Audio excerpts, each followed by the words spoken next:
definitely the earliest review I've ever done. It's 6:15 in the morning. Wow.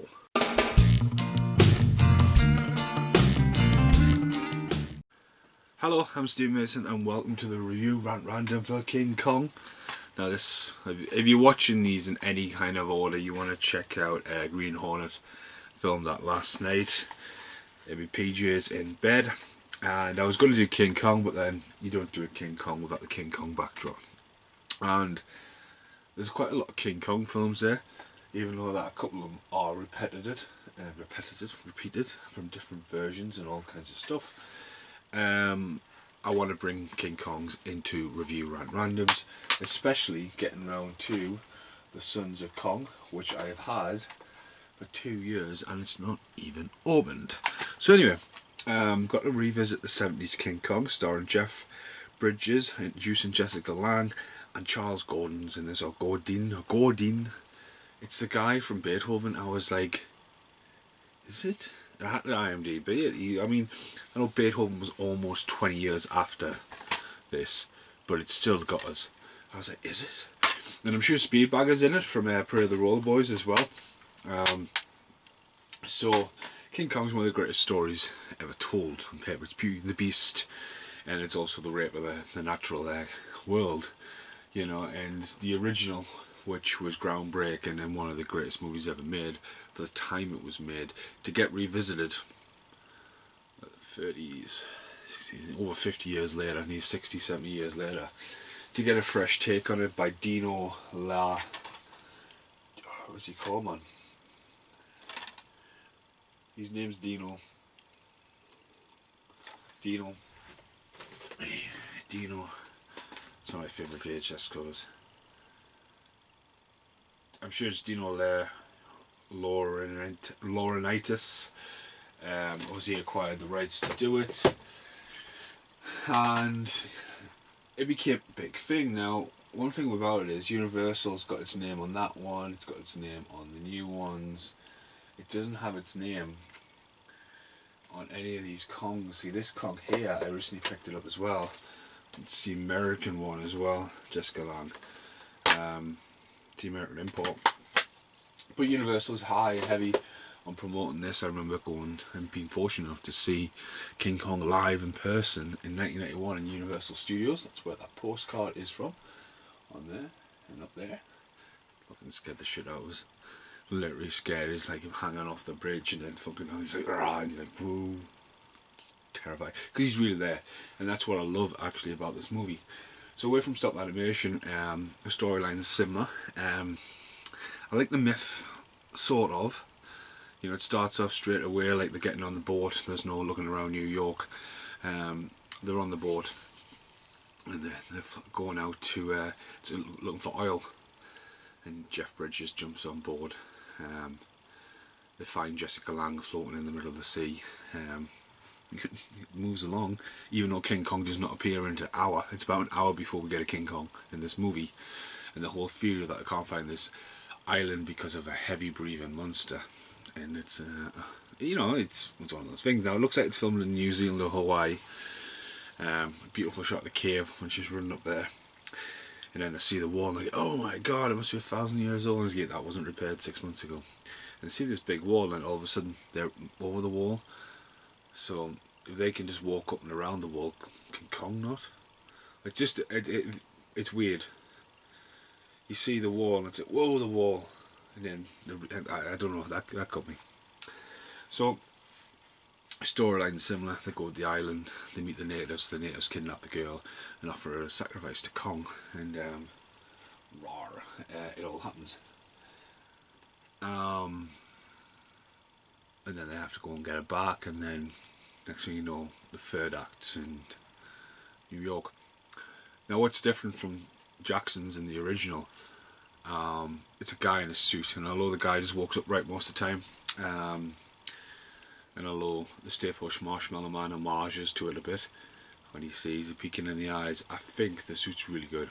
And it's done with re-projection and hands, and there's a lot of money being spent on it, especially at the end scene when you get that massive pullback shot and there's this massive, you know, like set prop of Kong just lying on the floor. It's huge when you look at it, especially when he's peeking through the window. There's a lot of good animatronics, but also like a good performance by the guy in the suit. Even though most of the time he's just like walking along, there's no handy circus getting right in the character. He's just, there's A, there's B, walk there. Can you see where you're going? No, just walk straight ahead. But yeah, it's quite good. It's brutal as well, especially when he gets machine gunned. He turns into it, like he goes from being a black monkey to a red monkey. It's like brutal.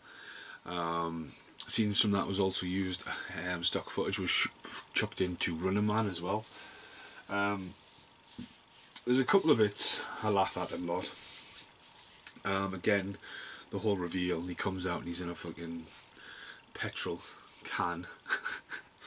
It's like the petrol display, and you just look at it and you go, "Oh, it doesn't look too good," especially when he's like that in the background. You only get to see it for a split second, but you think, all right, at least it's, I mean, there's no CGI. Now the big changes. It's mentioned earlier on. He's as big as the Empire State Building, and for the sign of the times, he doesn't climb the Empire State Building. He climbs the Trade Towers, and it's iconic. You know, the front cover. I mean, the front cover is dramatically changed now. That's probably the newest release we've had, actually, because everything else, including the VHS, which is over there. Excuse me, Con. Obviously features him standing across the Twin Towers. Jeff Bridges, Jessica Lange. It's a very angry looking monkey. But yeah, even on the back there, I mean, it's just evil. There's some probably evil, like he gets really angry. I mean, the expression is brilliant. Just got to go back together. Humpty Dumpty. No. So have we got any other additions to it? It's in the box set. No, it's not in the box set. I'll shut up. So this is the American one, the original, and that one, and then that's one as well. I mean, you open that one. Now, this one's actually by Studio Canal as well. That'd be awesome. Studio Canal's been doing some great stuff with John Carpenter's, so this would be a great one for Studio Canal to release for that. But even there on the front cover, it's just Kong looking down. Charles Gordon's name's back on the cover, and there's the animatronic Kong. I put it on the back. So like you're going to watch that and like show a good picture of Kong. I mean, come on. I mean, I haven't even opened that one. I have done a massive rant as well. King Kong, the 8th wonder of the world video, when Kidder is the monkey behind us screaming away. Definitely check out that video, as I try to showcase all the King Kongs I've got, while Kidder is fucking banging on his chest and stuff in the background. Go through just them obviously as well. I've got like some great King Kong books as well, I showcased in that. But overall, I think it's done really well. The music's class. A big shout out to Scott Michael Carrigan. I'm still here, he says. Scott got me this a couple of years back. Again, the Trade Towers. I love this soundtrack. It's mint. It's a very dark, mooded score, and then has a great jungle vibe going down it as well. I love that. Even though it's old as shit. This is really, really old, this one. But I love it. The score's great. And especially when Kong gets to New York City, finally, he goes around and just starts like smashing up a train and stuff like that. Jumps across the Twin Towers. He jumps across the Twin Towers as well. It's just like he's red for some reason, and someone's shining a spotlight, and he just goes whoosh. Just like whoosh. It's like the Flash Gordon space shuttle just slides across the screen. And even when he comes off and falls, bless him, he just sort of like appears. I mean, if you frame by frame it, it's just one shot, then all of a sudden he comes this fucking monkey straight in your face. You go, what the fuck did that come from? Shame that they didn't do much of the island. Some great set dress-ups. The wall looks amazing. But like it begs the question as well, like where all the chloroform really comes from. Quick, then they dig the trap, and he busts through the door, and then like he falls in the pit, and you think, how did you get him out that pit? And then how did you get him from the pit onto the boat? It's like, wow, you know, like talk about a plot hole. The idea, like what Jackson done, the whole dinosaur theme, the Lost Island, I thought was lost a bit, no pun intended there, but all of a sudden you get the fucking snaky coming out of nowhere, and it's, and you think, oh look at that, there's another animal on this planet. And on the DVD, especially that one, there's 2 extra features, 2 deleted scenes. So the scene where Kong's fighting the snake, it goes on twice as long, and it's just him going wah, wah, just rolling, and it keeps going back to him rolling. Like Jeff Bridges gets away, and he just sort of like notices they're getting away a couple of times before he just goes. And then the other deleted scene is really weird. Obviously, he does the whole footprint thing. That's a footprint kind of stuff. Foreshadowed earlier on. That Charles Gordon would meet his demise, and the scenes, basically his boss is shouting at him saying, "You'll never work again, you've ruined us," and there's a load of crowd, people going, I mean there's loads of extras in them scenes, and he's running around,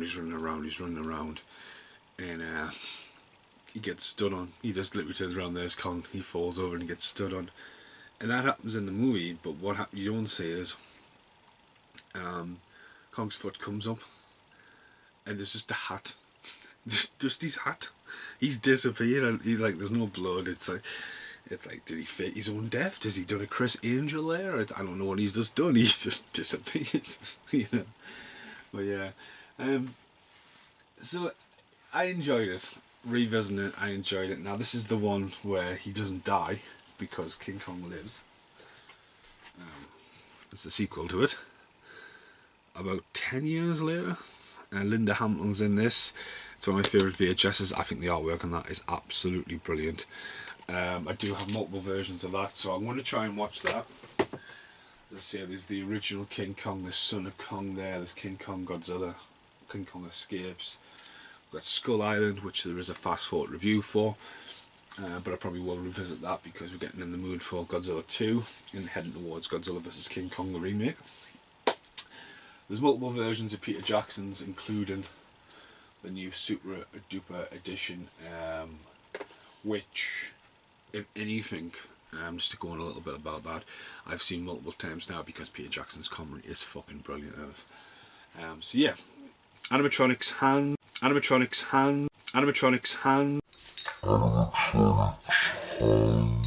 real iterations, even like, can you imagine just being in this like pool, and there's this big, real animatronic hand coming down to grab you? Quite terrifying. It's like, But yeah, I'm sure at one point I was inspired years ago. There may be an outtake, there may not be an outtake. I may not be able to find it. And I'm just probably going to be kicking myself in the head and chair when I'm watching this back, going, "Shouldn't I did that?" And my old house. It's funny enough that picture is from there to the floor. Thanks, Cole. But I drew, just literally, I'd painted it white and I just little black paint. Drew these big eyes, and it was meant to be Kong looking through, and that was like, it was like something I was wanting to do, because I was inspired by the film, because I thought, that's creepy as fuck. Imagine you got a window and a massive monkey looks through. And it's funny enough that I was watching an episode of The Simpsons the other day, and Homer, Bart's nightmare returns as King Kong. I'm just totally ranting. You know, it's too early, I've just had a coffee. But yeah, it'll be I hope it's an outtake now. But yeah, it didn't look amazing. I just remember sitting there. I think I'm actually even wearing, I can remember, it must exist. I think I'm wearing a Cookie Monster t-shirt. So yeah, I do recommend it. It's still available. I think, you know, it's good. As I say, I mean, it's a 2-hour movie, and Kong was only in the last hour. It's 127 minutes. He's got both the Kongs on there. I think it's aged well. As I say, the soundtrack's really good. I think the use of the way it's done and how it became a great sensation for Universal as well. And then it's been remade twice in so little years. I mean, I don't think there's even 10 years. Maybe it's 15 max between Skull Island and Kong. I know it's a different kind of, you know, what the Lionsgate are trying to do, but it's one of those things. Then you've got the 2 big editions. Oh, hang on, there's even another version. There's another version of that Kong. Right, it's another version. This is the Japanese version actually. The series on the trade towers there as well, and also is this.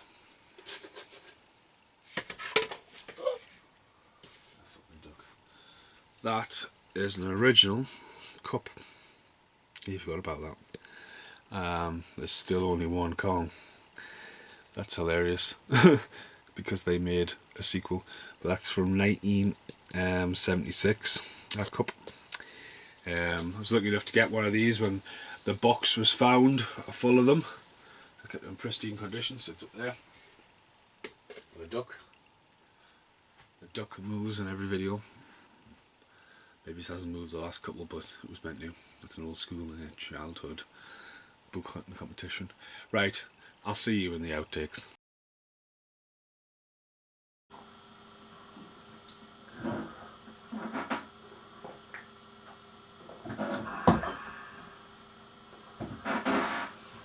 So hopefully the clip of me in the whole... Oh, hopefully the clip was there. If it's not there, I do apologise. So I'm literally going to get ready to go to work. I think what I'll do is I'll watch King Kong Lives next, because that just makes sense. King Kong Lives, and then revisited Jackson's, possibly as a commentary, and then the original. Then I'm just really interested to get into this box set, Sons of Kong. I don't want to pull it out right now, but it actually opens up this monkey appears and stuff like that. But yeah, yeah. So I'm not going to do. I'm just going to do them as and when. Get through them eventually. As I say, I've just done Green Hornet. Started watching Dr. Morbid last night. Man, that film had me fucking scratching my head. Even scratching more head when I realised I still had it on VHS. And I've got to look for it. Because if it's up there, I'm not going to bother. It's not like the VHS is. It's like, right, yeah, I've got it on VHS. It's there. No. Aye. Thanks for watching. Like, share and subscribe to the channel. And I'll see you in my next video. I'm gonna go to work. Goodbye for now.